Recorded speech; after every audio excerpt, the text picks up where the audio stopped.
All right, welcome y'all. If you're like me, you like to hit the dummy hard, and sometimes you may want to hit with your fist and not just your palm. If you are hitting with your palm, it's my suggestion to hit the hard wood. This will help toughen up your palms, but the knuckles certainly can't take it. So you may have some of these thin ones like this, right, they cover, and they're just too thin to really dig in with your fist. So what I've done is I've reinforced one of mine, and I'm going to take you how to do this, how to make your own. It's pretty simple, but once you make it, you can really dig in deep with it, and you can just kind of really get a full punch into your dummy. And so that's what I'm going to show you how to do right now. So I'm going to use this other one I have to just take you through the process. What you'll need is about a 1-inch piece of foam mattress topper.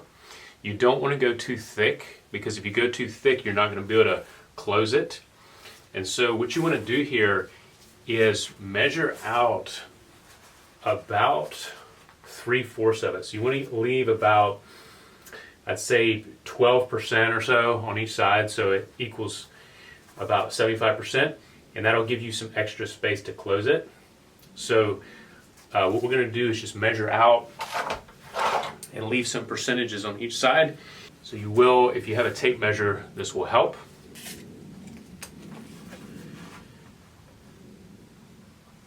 Okay, so it's about 18.5 on here.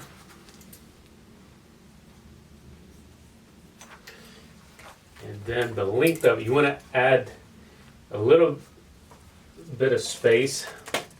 So don't make it full. So on mine, roughly about 5 3/4, 5.5.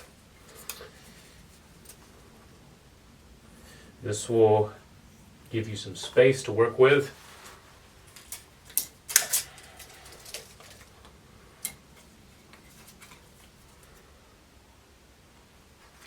And the thing doesn't have to look super pretty. Again, you're not going to see it, so it doesn't have to be perfect.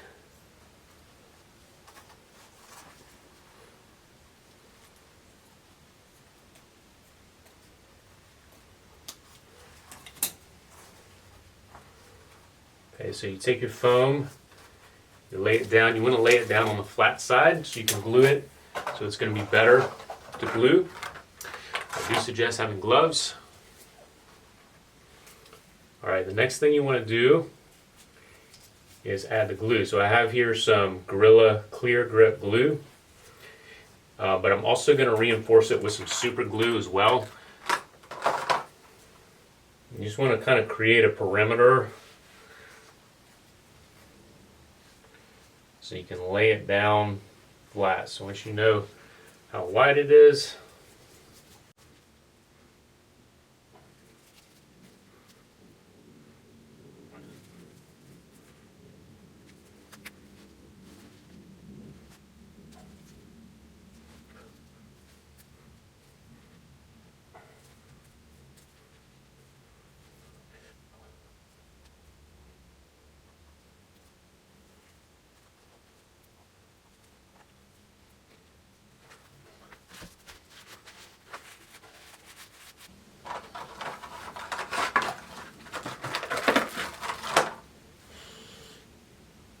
and I'm going to reinforce the corners of it with some super glue.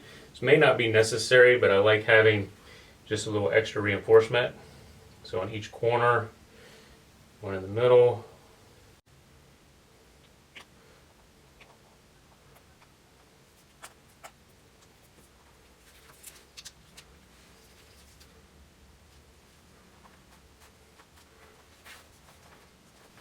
Okay.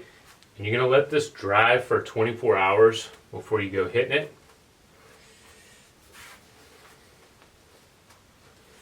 All right, and then what I've done also is put some extra foam pad on the back of it. This is foam rubber. And with this one, it's not completely necessary, but it just adds it a little more padding to it. And I think it makes it look a little better too.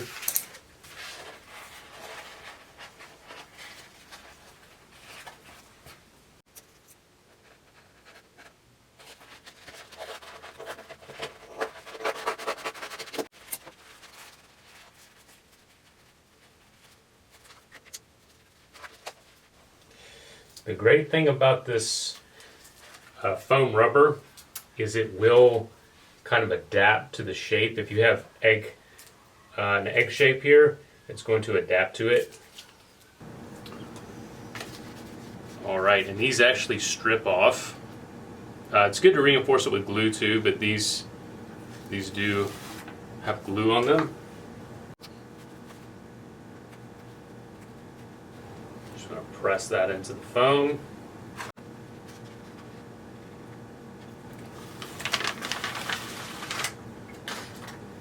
And again, these aren't going to show, so you may not worry if they're pretty or not.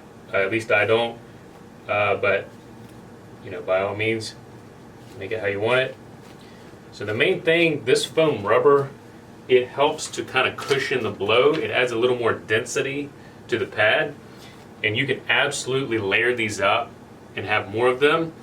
But just keep in mind, the more you put on here, the harder it's going to be to close, because these things, really, to tell you the truth, you can only get about an inch, which is all you need to keep it closed. So, but if you do want it to be more reinforced, where you can really have a hard impact, you're going to want to put more layers of this neoprene foam rubber on it, just because it is higher density. All right, y'all, and that's it. So you just let it dry overnight, and then you'll have one of these babies. I'll show you again. So that top one, I've moved it to the top, and you can really dig in with it. So these things are great. Okay.